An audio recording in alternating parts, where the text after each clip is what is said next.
Good morning. Hope everybody's good.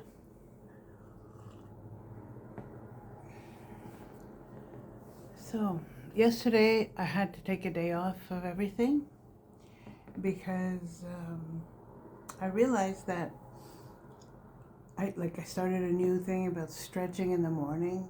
You know, when you wake up, stretching. Well, I hurt my muscles. I stretched too much, and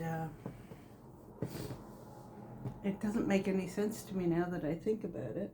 Well, excuse me. I'm just gonna pause for a sec. You don't need to see me blowing my nose. Yeah. So anyhow, yeah, I was very sore, very, very sore, and I had to take a break. That's all. I was just sore, so it was a Netflix kind of day, and moving around very slowly, and that's that. I wasn't about to work out, that's for sure. So my day 11 streak is broken, unfortunately, but today will be day 12 of exercise, and that's okay. That's perfect. I have a bit of a list here. Yeah, the other day when I spoke with my grandchildren, I got a little too wrapped up in the estrangement part. I have other grandchildren that I see, that I speak to, that you know, enjoy our relationships, you know. So the ones that I have near me there's a boy and a girl that are 12, 13 years old, and there are two other boys that are, let me see now, 17 and 15 or 16, because they're very close in age, those two. And the three boys are all hockey players. Two of them also play football. No, it might be three of them now. I think maybe the younger one plays football too also. He did mention playing football to me at one point. I don't know if it's near the end of the season or what, but... And my granddaughter,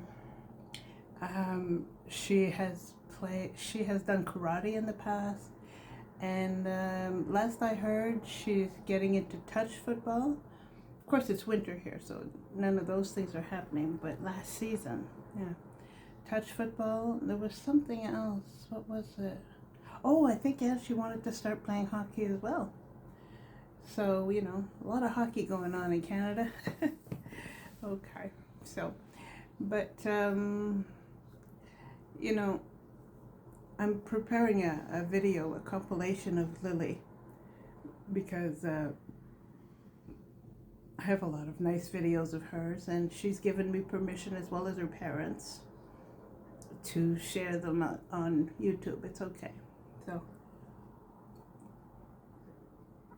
for her first year of life, I babysat her, and I enjoyed it thoroughly. It was so nice. It was just so sweet to have a baby, and you know, the parents were working, and I lived nearby. So it was just a pleasure, just an absolute pleasure to take care of her.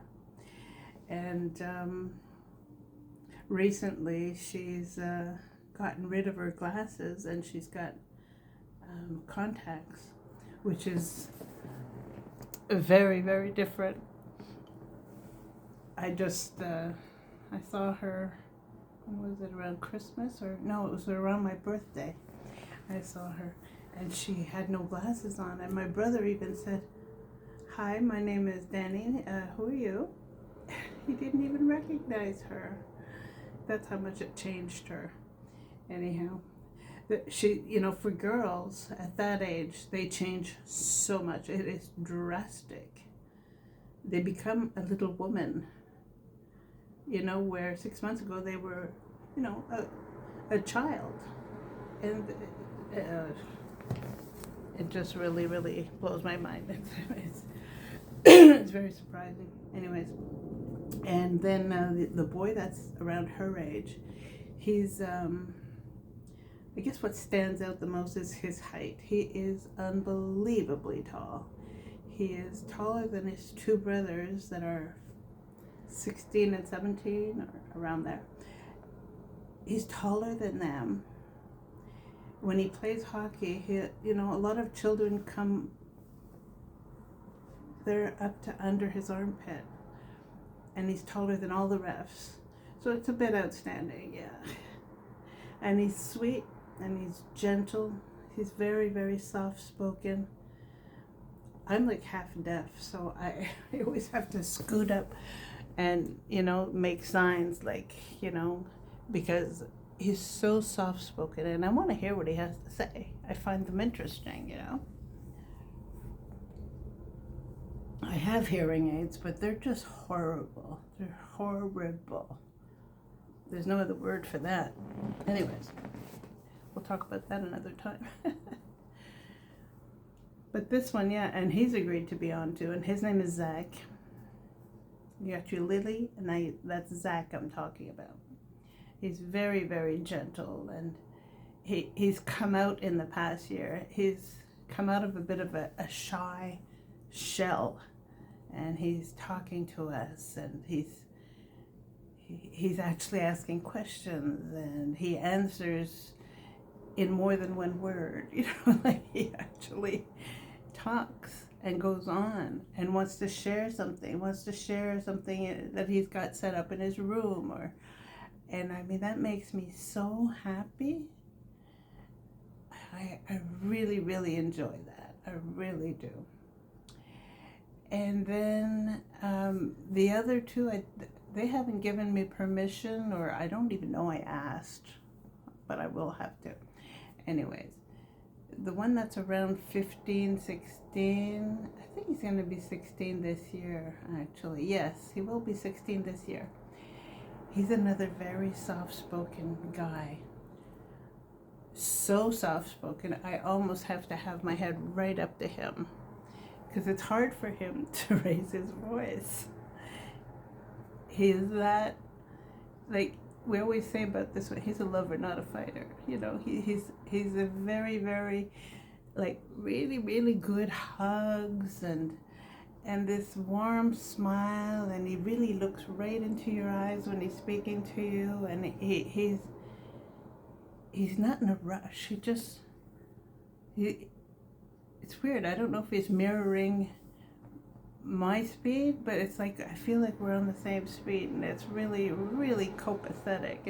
It's a bit exceptional. And then there's the big one. Well, I say the big one, the oldest. And again, unless I have their permission, and I don't remember. Anyway, and he's so busy. He's so busy. He's done so many things, like, he went through the whole getting the license, graduating out of high school, starting college, playing hockey, driving his brothers around. He's got the girlfriend. Like I said, he started college. He drives to far, far places to play football and hockey, and his parents go when the other two don't have hockey. I mean, and he too, for some reason, in the past year, has come out of his teenager shell. He speaks, and he's truly engaged in conversations. It's different. It's different than it was before. Before it was more like the teenage, why do I have to be here? I mean, I've been there, I know. And and all of these people, it's probably because I'm their grandmother, I don't know, but they're so beautiful. I mean, I know it's not important and all that, but they are. They're just really, really adorable, like cute. Physically, I'm talking, and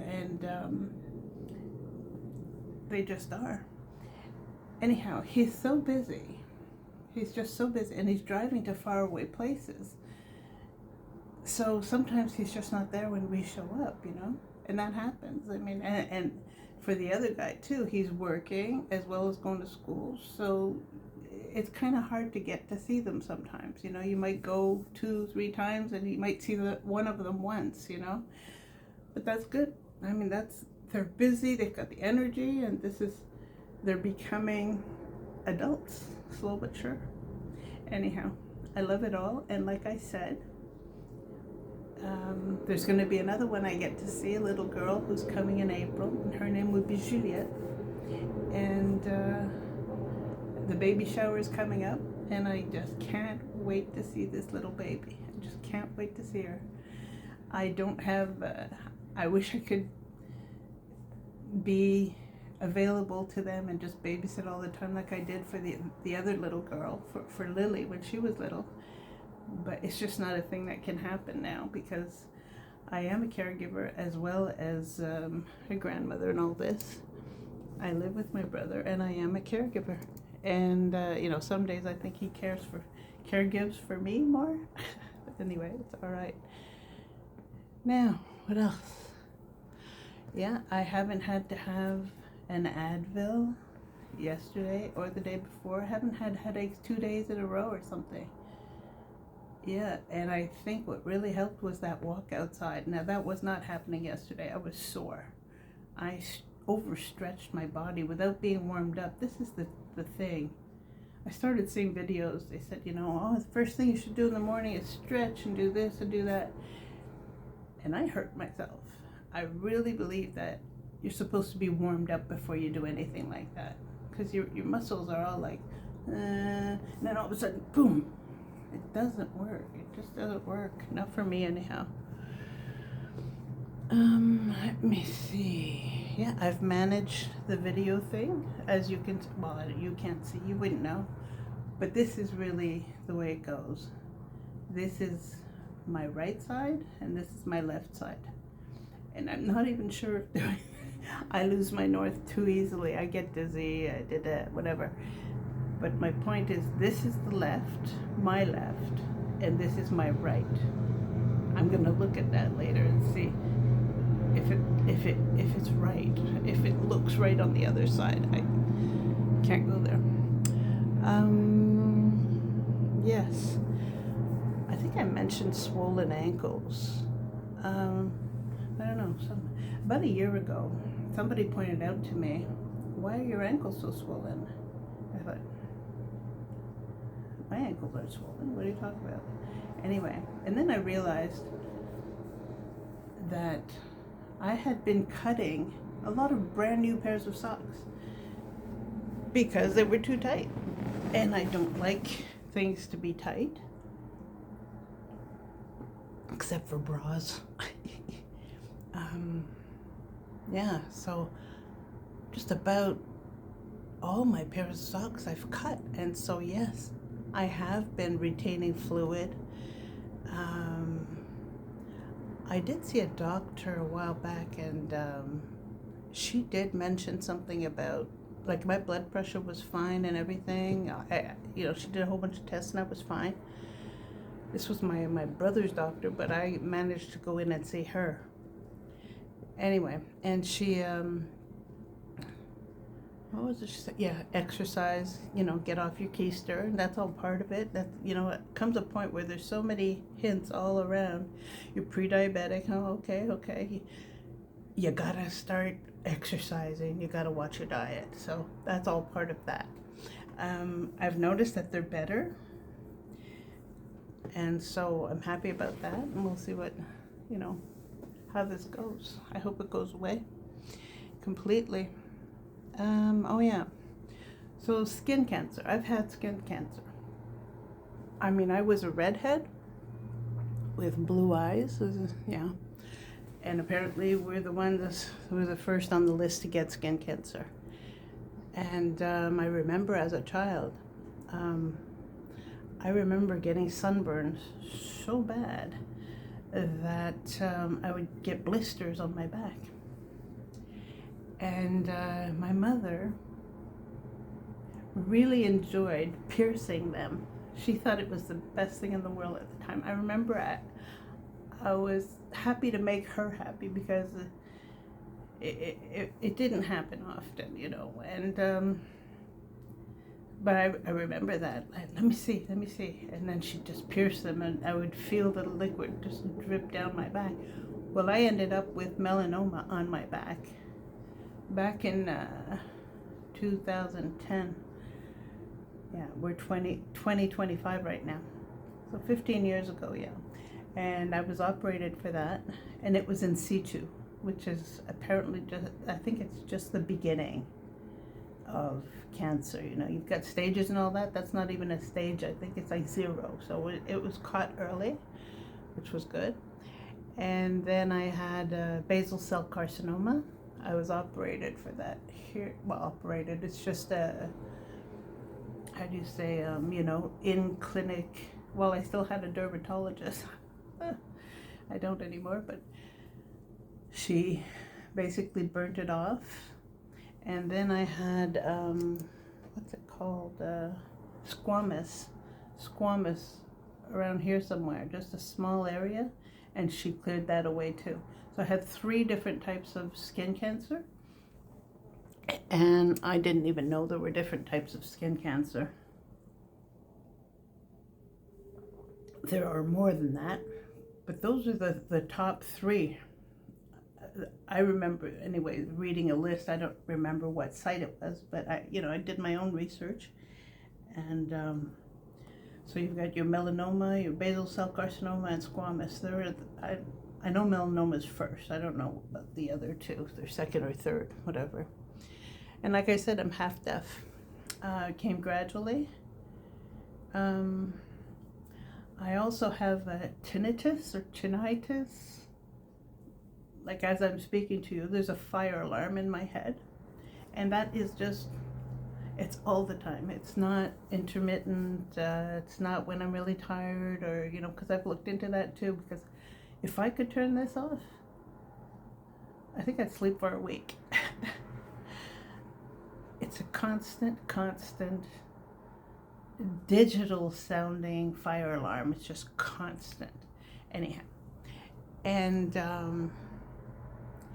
that started way back when I was prescribed Zoloft at one point. Around the year 2000. We're talking a long time ago, 25 years ago. And this was one of the possible side effects. I read it after, of course, you know, as you do. Even if I didn't, I think I would have taken it. Even if I had read it before, I think I would have taken it anyway. But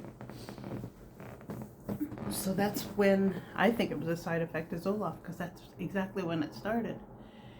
And then I read that when you begin to have hair loss, it's like tinnitus might start to replace, might be the body's way to replace what's missing, which doesn't make much sense to me at all. But anyway, another little ailment. You know, you've got all these little things that happen to you as you get older, and this one is just always present, and I'm not always aware of it because you do get used to it, but it's hard to hear people above this fire alarm that is constantly just ringing in my head. It's hard to hear myself sometimes if I don't speak loud enough.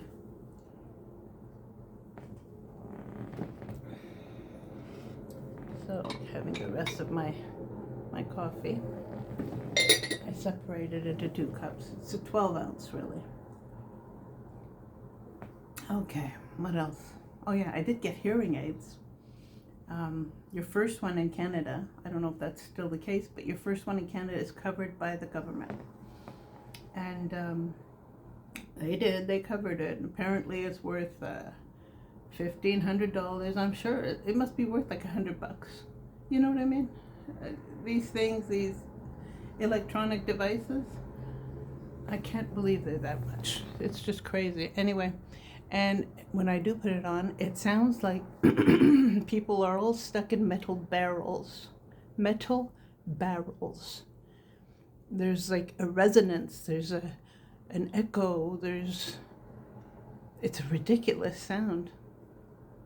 And I'd rather just try and figure it out in real life, because that is just so annoying. And if something happens, all of a sudden a dog barks or something, forget it, it goes right through me. And I don't like being surprised and scared like that. I really don't. I can't handle that. So it's like, forget it. it's too much to deal with. So it's in a drawer somewhere or in a cupboard, I don't know. Yeah, so that's that. Let me see. Oh yeah, I wanted to mention quickly, I had a farm. I had a hobby farm. It was tiny.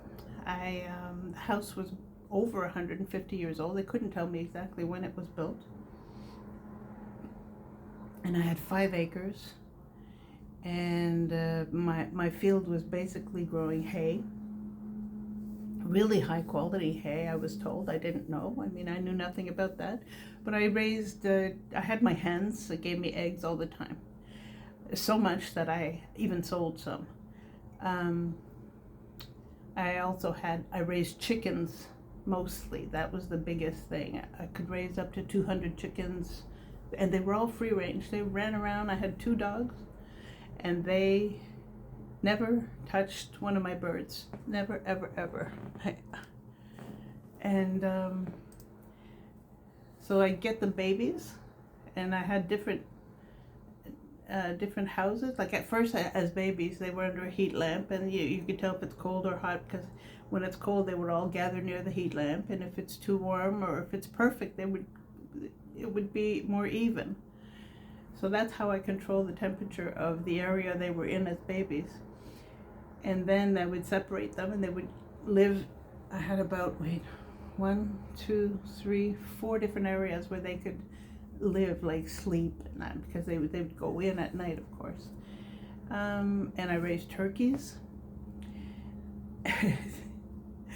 I swear, they had a nice area, their own house, and they had their own little yard.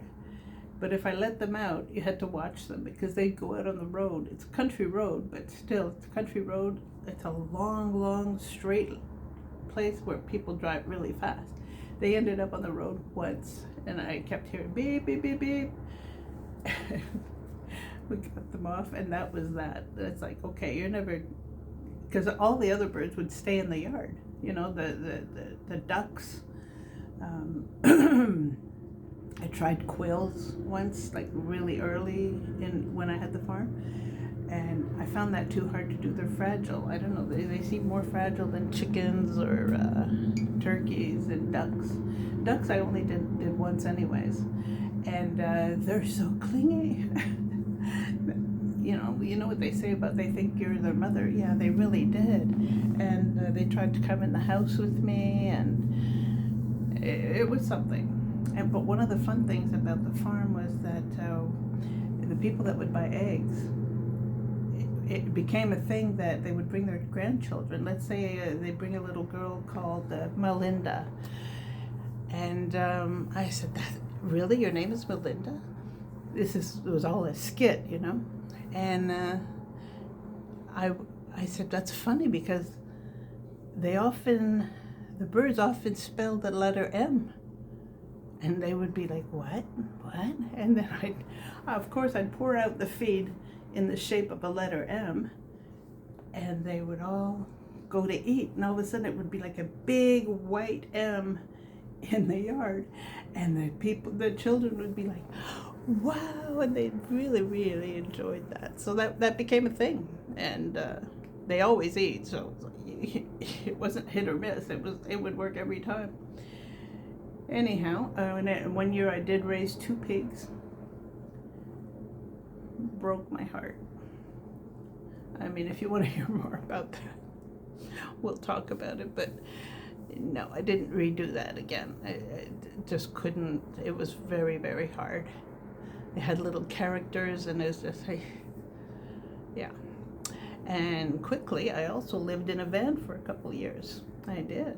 Like van living is a big thing now on the internet. But I did it way back. I would really have to try and do the math. I don't even. Around 2011, 2010, somewhere around there, I believe. And that was special. It was quite an experience. I mean, I have lived alternatively in a few areas, tiny houses, off-grid, but the van was another one. And it was the thing I miss the most is just going anywhere where you want. and parking and having a different view every time you opened your big door, like a little big sliding door on the side. And maybe I'll talk more about that in a future video, because I'm coming up on a half an hour here. And coffee time shouldn't be that long. Yeah, I lived in a van, I had a farm, yep. I was even a private detective. I was a,